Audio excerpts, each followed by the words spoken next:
नमस्कार, आप देख रहे हैं दिन भर और मैं हूं आपके साथ राजेश कुमार। सोमवार को देश एक नया इतिहास रचेगा। आजादी के अमृत महोत्सव काल में भारत को पहला आदिवासी राष्ट्रपति मिलेगा। ओडिशा के छोटे से गांव से आने वाली द्रौपदी मुर्मू को chief justice of India NV Ramana राष्ट्रपति पद की शपथ दिलाएंगे। ये लम्हा वाकई खास होगा जब द्रौपदी मुर्मू महामहिम की हैसियत से 340 कमरों वाले विशाल राष्ट्रपति भवन की सीढ़ियां चढ़ रही होंगी। तब हम सब भारत के गणतंत्र और उसकी जीवंतता का एहसास कर रहे होंगे। वो गणतंत्र जो देश के किसी भी नागरिक को उसकी पहचान से परे देश के सर्वोच्च पद तक पहुंचने की सहूलियत देता है।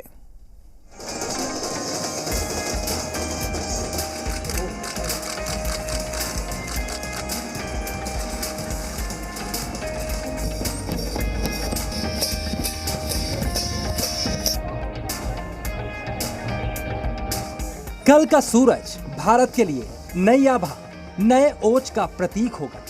कल का सूरज गणतांत्रिक भारत के इतिहास की नई इबारत का गवाह होगा।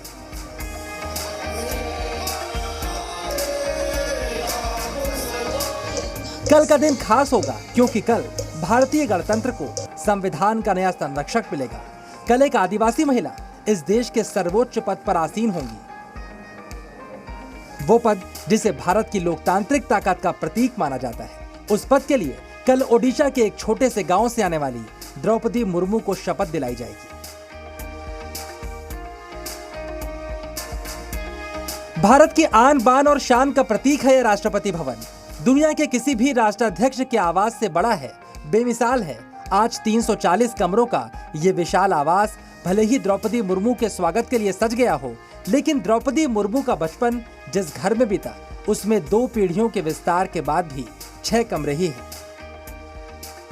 गांव के नजदीक एक नदी था, नदी है।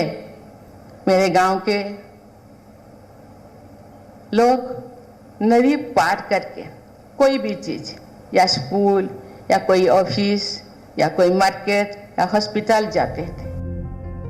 भले ही राष्ट्रपति भवन में अधिकारियों और स्टाफ की लंबी चौड़ी फौज तैनात हो, लेकिन गवर्नर जैसे ओहदे को संभालने के बावजूद वो अपने घर का काम खुद ही करती रही हैं। जिंदगी के कई तूफान झेल चुकी द्रौपदी मुर्मू के लिए ये सिर्फ वक्त की बात है।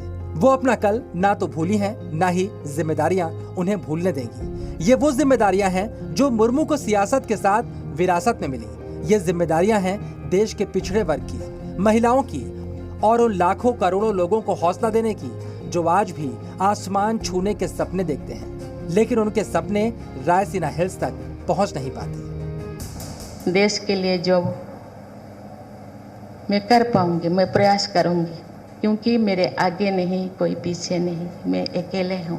मेरी बेटी है और सर्विस करती है, कोई बर्डन नहीं। मैं आज उम्मीदवार इसीलिए मैं उम्मीदवार बनने के लिए मैं अग्री किया, क्योंकि मैं तो हूँ। जिंदगी जीने के लिए जो चाहिए मेरे पास है, रुखे सुखे जो भी है, क्योंकि मेरे जिंदगी सादा जिंदगी लोगों को प्राउड फील कराना। जिन संस्कृति से, जिन परंपरा से, जिन लोगों से मैं आई हूँ, उन लोगों को मैं प्राउड फील करना चाहती हूँ, गरीब लोगों को। दरअसल द्रौपदी मुर्मू की कहानी सिर्फ उनकी अपनी नहीं है, ये कहानी भारत के लोकतंत्र की भी कहानी है। उस लोकतंत्र की जो इस देश के हर नागरिक को सत्ता के शीर्ष तक पहुंचने की सहूलियत देता है। तमाम सवालों, आरोपों और चुनौतियों के बाद भी भारत का लोकतंत्र बताता है कि वो जीवंत है। वो सवाल पूछने वालों का जवाब देता है कि आओ और देखो, कभी जिस राष्ट्रपति भवन से ब्रितानी हुकूमत के आदेश जारी होते थे, वो आज एक साधारण से गांव की साधारण सी महिला का इंतजार कर रहा है। उस महिला का जिसका नाम द्रौपदी मुर्मू है। उस महिला का जिसने इस देश की न जाने कितनी आंखों को नए ख्वाब दिए हैं। ब्यूरो रिपोर्ट, जी मीडिया।